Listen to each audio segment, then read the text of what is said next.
Welcome everyone to episode 122 of the Reds Unrestricted podcast. I'm your host, David Comerford, and I'm joined by Matt Addison to discuss the 1-0 Champions League defeat against Real Madrid.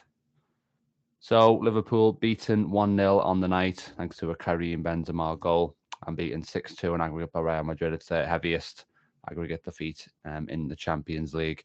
And they're out of the competition. They've lost it, a knockout tie for the third time under Jurgen Klopp. Still obviously got a brilliant record in the competition, but every time he has been knocked out or lost a final, it has been against the Spanish side.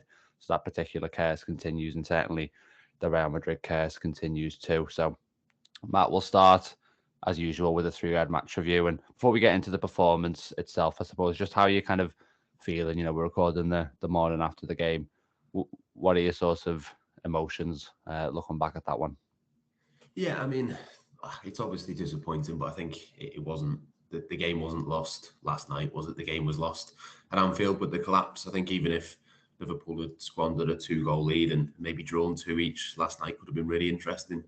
Liverpool, I think, played okay relatively, given how they've played at times this season and given the players that they lost. But yeah, it just never felt quite like Real Madrid last night had to go full pelt. I think if Liverpool had gone a goal ahead, I think they would have just upped the game. They managed to manage Liverpool pretty well and just kept them at arm's length. And I think that sort of sums it up nicely, really. I think my three-word review of the game is basically nothing was unexpected. I think that pretty much is what I thought was going to happen, ended up happening.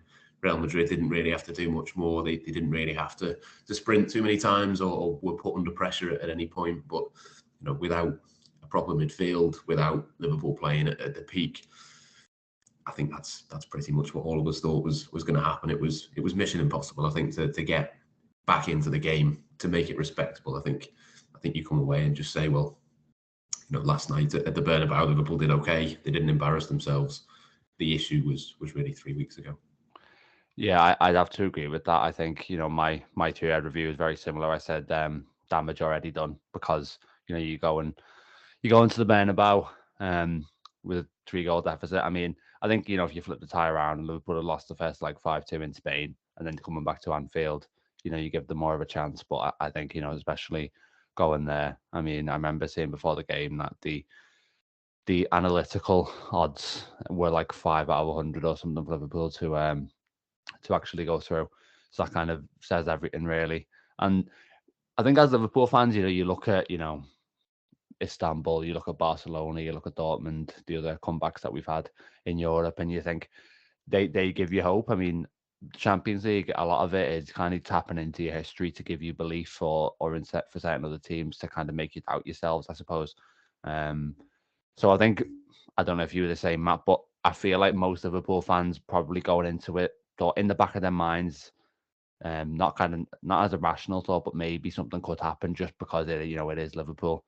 But obviously, everything kind of reasonable told you that it would kind of play out the way it did, really, which is unfortunate. But I think, like I said in my review, the tie. I mean, Klopp, you heard Klopp saying after the game that it feels like Real Madrid are through. And whilst he was obviously a little bit more optimistic on the eve of the game, I think it was hard to have sort of any genuine belief. But let's look at the actual performance then. What did you make of it as a performance in its own right, Matt? And what kind of positives do you think you can kind of take from it? Because we'll talk a little bit later about the break that's coming up, but Liverpool are now basically going to be kind of sitting in this now for sort of 2.5 weeks. So what is there that they can take and look at constructively? I mean, it's a hard one because, like I said before, you've kind of got to put it into the context of, I don't think, not that Real Madrid weren't trying, but I think Real Madrid could have been a lot better if they needed to be. I think they just kind of performed and sort of strolled through, really. Liverpool didn't put them under huge amounts of pressure. I think the front four didn't necessarily work. I can see why he went for it. I think probably as much as anything because there wasn't the midfield options. He wanted to give himself a player off the bench. If you're going to play with a two, then that player off the bench has to be Harvey Elliott because I don't think he can play the kind of Milner type role in there. I think Milner was pretty good, but obviously a 37-year-old central midfielder that probably isn't going to be at Liverpool next season is probably not a massive positive to be able to take. But I think there was a couple of signs with the front four early on that you think it could work when they're all, at their best, but it just doesn't feel like any of them really are at the moment. We've seen Mohamed Salah has been a bit inconsistent. Diogo Jota just still looks miles off it. Doesn't really ever get close to where he was maybe, a year, probably more than a year ago, that he was absolutely at his peak. He's not scored a goal for nearly a year and just hasn't really ever managed to get over those injury problems, which I think is a bit of a concern for me. When you think that Firmino's going to leave in the summer, I think Cody Gakpo was maybe a positive. I think there was a couple of moments where you can see what they're trying to do with him. He kind of played a little bit of a midfield role at certain times and was very deep and was able to carry the ball forwards. And Darwin Núñez was okay. I was surprised how a lot of people seemed to be completely aghast that he was taken off on however many minutes in it was. And I kind of see that to a point, but it wasn't as if he was absolutely tearing Real Madrid apart. They needed to bring on a fresh pair of legs, and someone has to be sacrificed. And ultimately, I think it was him that was just the most likely. You're never going to take off Salah no matter what he's doing, because he's just Salah and he could just come up with something. But yeah, it didn't quite click, but I saw enough to think that that's probably not the end of the 4-2-4. I think we'll probably see it next season. I think it probably looks very different with Luis Diaz in there, which would be interesting possibly for even the rest of this season. I'd be much more willing to kind of judge that when he's back. Hopefully when Jota is a little bit better or closer to the level that he can be at. So in terms of the attacking stuff, there's a few little bits that you can maybe kind of point to being positives, but not loads. And defensively, it was just not a real surprise. I don't know if we're going to go on and talk about Trent and what Jamie Carragher said about him and some interesting things around that. But for the rest of them, it was kind of just what you'd expect, really. Alisson, by far the best goalkeeper in the world, was brilliant. The two centre-backs were okay, but we know that they're not at the absolute peak of their powers at the moment. And Andy Robertson is just Andy Robertson, and is very good and solid and reliable. So don't really have too much to say about him. But yeah, it just, there's a few things that you can maybe dress up as positives, but all with a massive caveat of, if Liverpool had scored, Real Madrid probably would have just clicked on and gone on and won the game anyway. Yeah, this is the thing, because you don't want the analysis to be kind of ignorant of the fact that effectively Real were 3-0 up, really. So if you were 3-0 down in a game and then you started playing well, then you're like, well, it's all kind of too little, too late, and the other team just isn't really going for it. So you got to consider that, I suppose. I think I was watching it with a couple of mates, and one of them said, if this was the group stage and Liverpool were playing like that at the Bernabeu, you'd be like, you know what, that's actually pretty solid, especially given our kind of track record in some of these kind of European away games where we have struggled quite a bit. And before the game on the podcast, I was saying, I want Liverpool to, at least, don't throw the towel in. Make sure you kind of go down with a fight, make sure you get a kind of a respectable result out of it. And I think we more or less did that. You would have wanted at least like the clean sheet, or a draw, or a 1-goal win or something like that. But I don't think there's not any shame, I think, in how last night panned out for Liverpool. I've seen some people on Twitter say there was no fight whatsoever. I don't think that's true. I think you're just up against a superior team at the moment. We had opportunities. They weren't necessarily. There wasn't any huge chances for Liverpool, but there were openings that we could have probably made more of. And then the game, who knows, it could pan out a little bit differently. But yeah, I wouldn't. I'm not angry with the players or anything like that. I mean, I've seen some people are. I'm just kind of like, I'm not sure how much better they realistically could have done yesterday with the kind of personnel, with the confidence levels. And I know some people might disagree with that, but that's just how I kind of saw it. So in terms of what I kind of asked of the players before the game, I think they went too far off delivering that. Performance-wise, yeah, like I say, had a few chances in there. Certainly dried up chance-wise second half, though. it was weird defensively. I thought we were actually doing all right, but you see the stats afterwards. I think they had a sort of 2.5 XG or something like that, and quite a lot more shots than Liverpool. It felt like there was a lot of shots coming from the edge of the box, which is sort of deceptive because they're kind of low percentage chances, but also it's Real Madrid midfield is taking them, so it's like they seem more dangerous than they are. But yeah, so obviously the way I was kind of watching the game and viewing it myself wasn't entirely kind of reflected in the stats. I think Real looked a lot more dominant kind of on paper than that. And I think, obviously they opened us up a few times, obviously for the goal being one of them. But yeah, it seemed kind of to the naked eye that it was okay defensively, but the stats say otherwise essentially on that. And Alisson obviously bailing Liverpool out a couple of times too. I mean, it's difficult to know how much of that is a positive because if you're so reliant on your goalkeeper, it's a problem. But I suppose it's good for him in a way to redeem himself, I suppose, for the first leg. I mean, if Liverpool were going to do anything yesterday, Alisson certainly gave them the platform with some of his heroics. But yeah, as the game went on, and in my mind, I was like, if we don't score before the absolute latest, I was like, was the 75th minute, we're not going to be able to do anything. And then once it kind of drifted past that, you could see the players just kind of, as much as they did still try and get a goal, they had kind of lost their belief at that point. So it was a strange one. And the last thing I want to say on the performance, we had this issue with the midfield beforehand, obviously Henderson and Bajcetic out, and then you mentioned playing this front four. I think obviously Klopp might have done it anyway, but I think it was also partly necessitated by obviously those injuries, which he kind of just thought the best option here is for me to actually just get rid of a midfielder altogether, because I don't think he fancied Keita. I don't know if Keita was 100% fit, and I'm not sure if he wanted Elliott in that other role. I think he was just like, may as well just have the extra attacker. But I think whilst they were both reasonable, for Fabinho and Milner, I think we really did miss Thiago. And what sums that up for me is, Camavinga for the goal plays the ball right through the heart of Liverpool defence. And the amount of times it felt like I was watching Fabinho and Milner get the ball and they had runners in front of them, but then they just kind of played it sideways or backwards. Makes you realise that you do need that player who can look forward and can execute those passes. And I think, it's been easy to forget the absence of Thiago because of that kind of run of, I think, 4 wins in 5 we went on in the Premier League. But it's been a little bit more pronounced recently, I suppose. But yeah, let's. You've mentioned Jota there already, and you've said that you think it was fair enough to take Nunez off. I think Liverpool were less dangerous, I think, when they took him off. But you could make the case that they look likely to score anyway, even when he was on the pitch. But I suppose more generally on Darwin, he came off in the Bournemouth game as well quite early in that when Liverpool were trailing. I mean, this is kind of a striker that's 85 million all told, and I know it is his first season, but it's.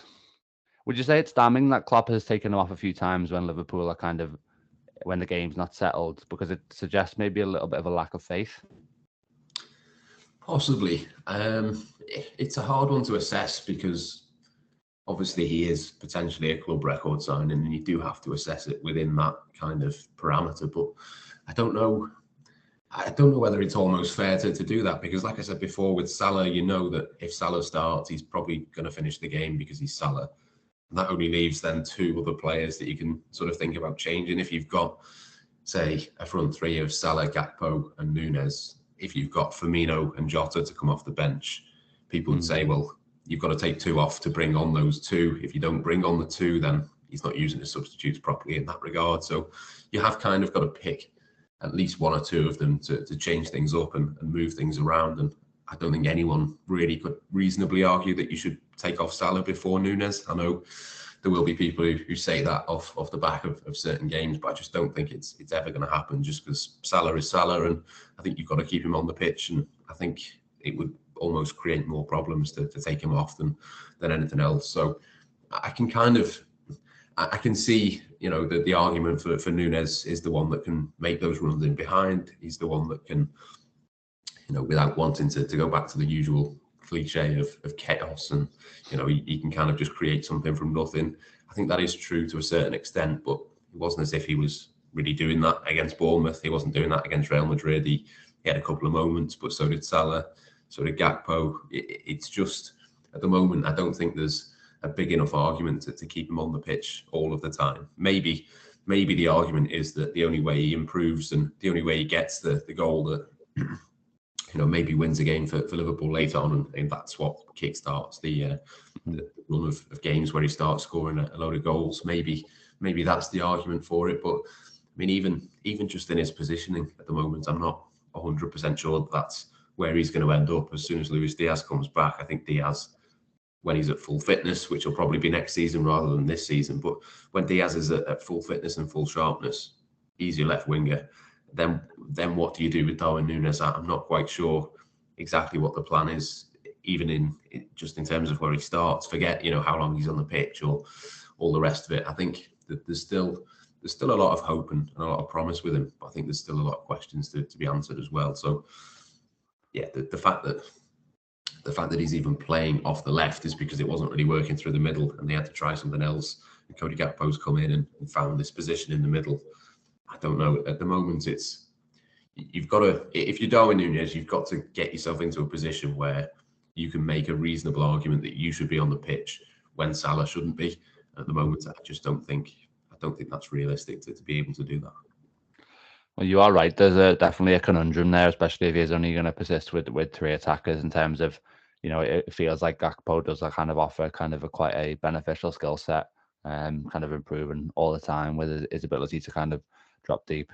So again, maybe it's one of them that varies depending on who you're playing and kind of how you want to set up tactically. And maybe Jota at the moment is the one who's going to be in that kind of third choice centre forward role behind both of them once Diaz is back, with his kind of ongoing struggles like you alluded to. But you mentioned earlier about Trent, and I watched that game yesterday. I actually thought he played all right, and then again I look at the stats and I think he sort of he contested 7 duels, didn't win a single one, got dribbled past 6 times. I mean, I've never seen anyone get dribbled past that much, honestly. But there was some interesting comments from Jamie Carragher after the game, which have been kind of doing the rounds on Twitter. And the headline quote from him is that if Liverpool are to qualify for the Champions League on a yearly basis, I'm not sure Trent is your man at right back. And obviously that's not everything that he said, but that's definitely the thing that jumps out the most. And to me, I kind of scoff at that a little bit because, you talk about qualifying with the Champions League. This is someone who's won the Champions League, who's won the Premier League as well. And I think there's an element of people maybe don't grasp or maybe overcomplicate things a bit and just kind of ignore the fact that a player can be just in bad form or having a bad season. I mean, the one that sticks in my mind is Rashford last season. He was sort of woeful last season. Really, this season he's been one of the best sort of. I mean, recently on form, he's been one of the best players in the world, really. And Trent is only young, so it's not necessarily going to be kind of a decline or anything like that. I mean, what did you think of those comments? There's no denying that it has been a poor season for Trent, but that feels like a huge overreaction from Carragher to me. I think the tweet, is it CBS that he does for the Champions League? I think the tweet that CBS have put out has done him absolutely no favours, because unless you watch the full 5-minute clip, you don't get the context. I think having watched the full clip, I kind of agree with him. I can see where he's coming from, and I think the point that he's trying to make, and I think he makes it quite well if you watch the full thing, is that if you're a team that is attempting to get into the top 4, you're going to have to do more. As a percentage, you're going to have to do more defending than if you're a team that's Man City, Arsenal level at the moment and is going for the title. If you're completely dominating every game, you're having 60, 70% of the ball, you're not really having to do much going the other way. Everyone's in form and everyone's in a happy position where, if you miss a chance, it doesn't matter. You'll get another one in a few minutes and you'll probably score that. I think in that kind of team, Trent is perfect. The problem that Liverpool have got at the moment is that there's a lot of pressure on the forwards because most of the time, Manchester United game aside, they're not really taking the chances when they come. Obviously, the opposition is able to bypass the midfield so much easier than what it should be because the midfield at times is just non-existent for Liverpool. And I think that the point that Jamie Carragher was trying to make is if you're a team that has to do a little bit more defending, maybe Trent isn't your man to play right back. Maybe you need a different kind of right back to play there. Where I disagree with him is what he said was, if you're a team which is chasing the top four, maybe you need to go out and buy another right back to play in those matches. But I don't think that Liverpool are necessarily a team that is chasing the top four. I think what we've seen is that when Liverpool are at the best, they're number one or number two in the country. And when they're not, they drop down to sort of fifth or sixth, and maybe they can squeeze their way into the top four. There's not much in between. I think I just, for me, if Liverpool get the business right in the summer, the midfield is suddenly completely different. The forwards, with Luis Diaz back, with Cody Gakpo for 6 months, they suddenly look a lot better. I think suddenly then we see a different version of Trent, and we see the more attacking version of him. And we see the player that doesn't really have to think too much about the defending.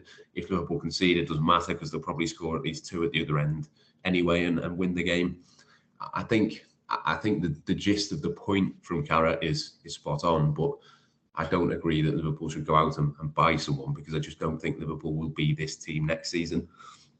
That might sound a little bit daft in terms of what they've done, and they've been so inconsistent, and it feels like they're a million miles away from where they want to be.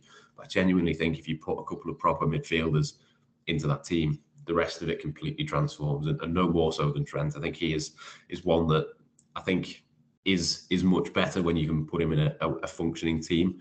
I think part of the issue with Liverpool is that they've got a few players that I would say work a lot better when the rest of the team is good. Mm-hmm. So the problem when the team is bad is that Trent looks a lot worse. I think there's an argument to say that Thiago looks a lot better when Liverpool are at their peak. I think there's, maybe someone like a Naby Keita really, really struggles when Liverpool are bad, but maybe looks a little bit better when the rest of the team around him is good. You can probably make the argument for a number of those players, maybe even someone like Mohamed Salah. Diogo Jota, maybe on his way back from injury, looks a lot better if he's getting 2 or 3 big chances every game. I think that's almost the problem, is that it's not just Trent. There's maybe 3 or 4 others within that first team, the starting 11 for Liverpool, that when Liverpool are good, they're all great. But when Liverpool start to drop off a little bit, they suddenly look a little bit exposed, because maybe he's kind of a system player or something like that. He's not a right back that if you put into any other team, he would look brilliant, as we've seen for England. I think he's got to be playing in a functioning, well-working Liverpool team for the real version of Trent to shine through. And I'm sure that will come back. I'm pretty sure that will come back in the future. But at the moment, the emphasis on him at the moment is defensively. And defensively, we know that that's not his strength. The challenge for Jurgen Klopp and for Liverpool is to get back to a position where that effectively doesn't matter. Yeah, they need to get back to the stage where, Trent offers you more than you kind of have to sacrifice in a way, because you know that there are going to be kind of gaps that can be exploited defensively. But, certainly last season and previous seasons, he was doing so much going forward with that. He was still a big net positive for the team. This season, he's very much kind of on the line in terms of being a positive or a negative, you'd have to say. And I completely agree with the point you make about Liverpool, being able to probably make a swift return to the kind of levels they want to be at. I mean, it does sound naive just, on the surface, but you look at the amount of teams who are able to make, huge strides. I mean, I remember when Chelsea's drop off in, what I think Klopp's first season, 15-16, is kind of comparable to what Liverpool are, going through this season. Obviously, Liverpool didn't win the league the previous year, but Chelsea, fell off even further. And then the year after, they kind of won the league with about 93 points or something. And similar with Man United this year, there's been a huge point swing with them.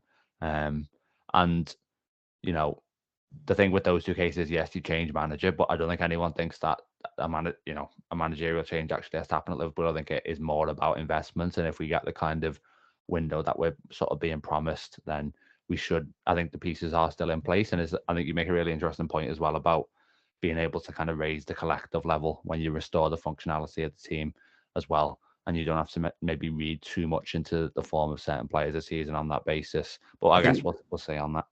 I think we've even seen it with Liverpool. You look back to the season where they needed Alisson to score a header to get into the top 4. we all said at the time, and lots of other people who maybe didn't know what Jurgen Klopp and Liverpool were capable of, maybe looked at it and thought, yeah, Van Dijk will come back. Yeah, they might sign a centre-back. They might get a couple of players back. But I think we all knew that as soon as Liverpool had those players available, they would go back to the level that they were. I think it's the same situation now with the midfield. Obviously, not all of the midfielders are injured. It's not a case of having to play academy lads, but you're playing players that are just a million miles off it. If you put two world-class midfielders into the midfield, I do think it will be transformational, and Liverpool will get back to the levels next season. It's just a real shame that they've basically wasted a season by not doing that last summer. I think if they get one or two in last summer, maybe move one or two on a little bit swifter, it suddenly this season could have been something. It would have been really interesting for a Liverpool Real Madrid game where Liverpool are at the peak. I'm not saying necessarily that Liverpool definitely would have gone through in that tie, but it would have at least made it a bit more competitive. And I don't doubt as long as Liverpool can find a way into the top four this season, I don't doubt that they will be back in title contention next season. I'm completely behind that sentiment, and I want to touch on the Champions League field in a second, but just a couple more things on Trent first of all. I think one of the things Carragher said was you need a proper backup for them.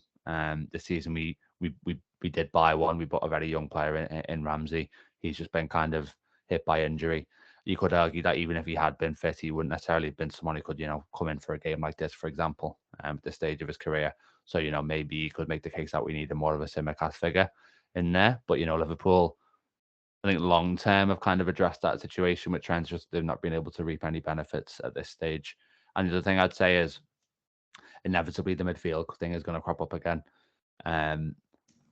One thing that frustrates me about that is everyone, complains, or a lot of people complain when they see him taking up these narrow positions when we go forward, and they're like, get him out wide where he's effective.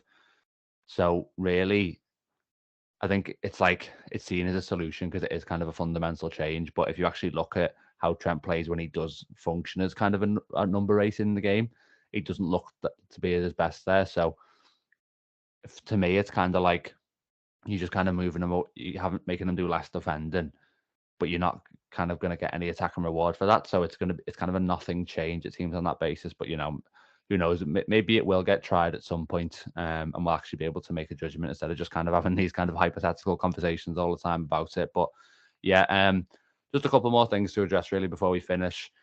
We've spoken about how there's a missed opportunity for Liverpool in the Premier League this season, with obviously Arsenal being in title contention, Man City not being the team that they were. But what about the Champions League as well? Because, it's difficult to get a gauge on Real Madrid. Very impressive in this tie, no doubt about that. But, I think they're a decent way off in La Liga. Let me just check exactly, actually. We know that Napoli are kind of a dark horse. They've got a huge lead in Serie A. Bayern obviously beat PSG as well, which, Real are, while they're nearly 10 points back, they're not 9 points off Barcelona in La Liga. And we know Bayern, even though they did beat PSG, they aren't necessarily at the peak there in a title race with Dortmund. We said about City already, and then you're kind of into teams who are like underdogs and that, the likes of Chelsea, who are sort of mid-table in the Premier League. Is this the weakest Champions League field for years? And if Liverpool were at their peak, could this have been a brilliant opportunity for them to win their 7th? Yeah, I think so. I really do think so. I think it's hard to look past Real Madrid again, not just because of what they've done in the past, but I just think they're a team that they've been there as a collective. They've been there. They're not that much different in terms of their team as what they were last season. I think if they can basically just let Barcelona win the league, they'll probably be able to keep Karim Benzema for these big matches. And as we've seen in both games against Liverpool, he didn't play, I don't think, before in the league game before the Anfield fixture.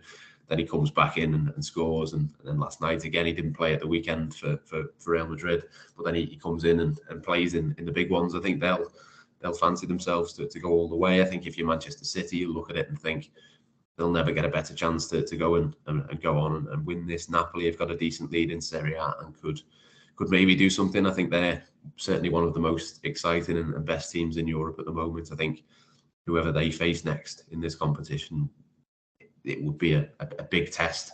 We know what it can be like to go away to Napoli, it's a tough place to go, and they've got some really world-class players in that team. They've got so much quality in attack that you'd fancy them to score basically against anyone. So yeah, it is wide open. I think it's not necessarily the weakest in terms of the overall competition. I just think everyone is a little bit more equal. There's no one who kind of jumps out at you.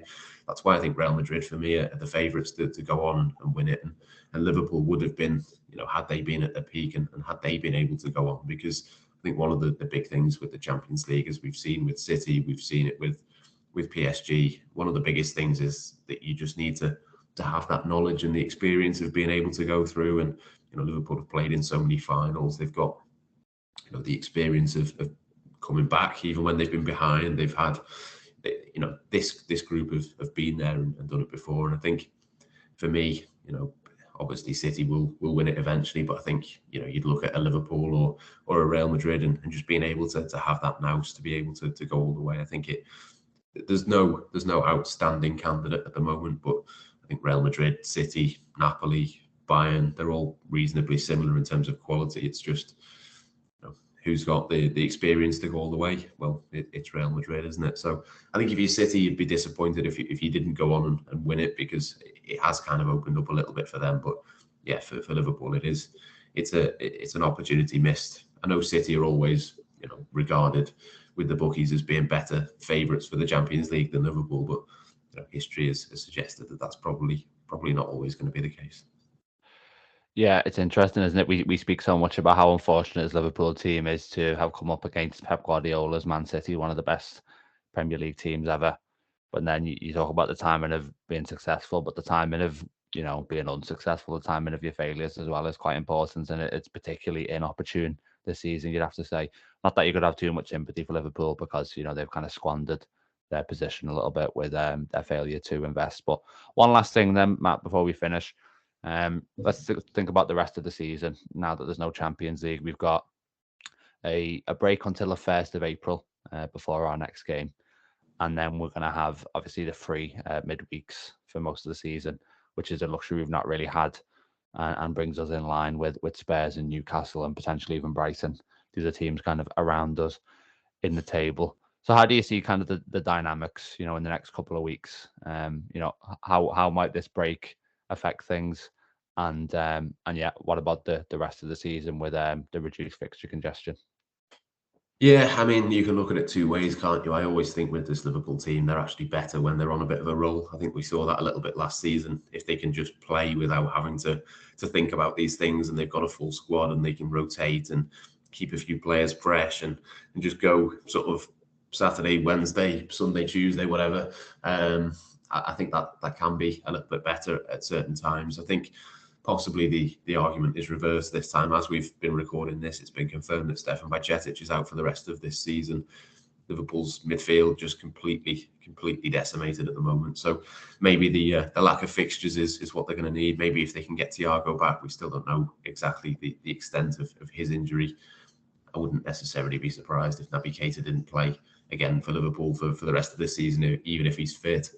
Alex Oxlade-Chamberlain thought did okay, but is not an option that you want to see coming off the bench against Real Madrid. So they're so limited in their options that if they have only got one game a week, I think that maybe for once with this Liverpool team maybe does play into the hands, because you'd look at the ones who are fit. Jordan Henderson, when he's back from illness, what will be presumably by the time Liverpool play again. Someone like Milner is going to have to play a lot of minutes. Fabinho is pretty much going to have to play every game because there's nobody else who can play there.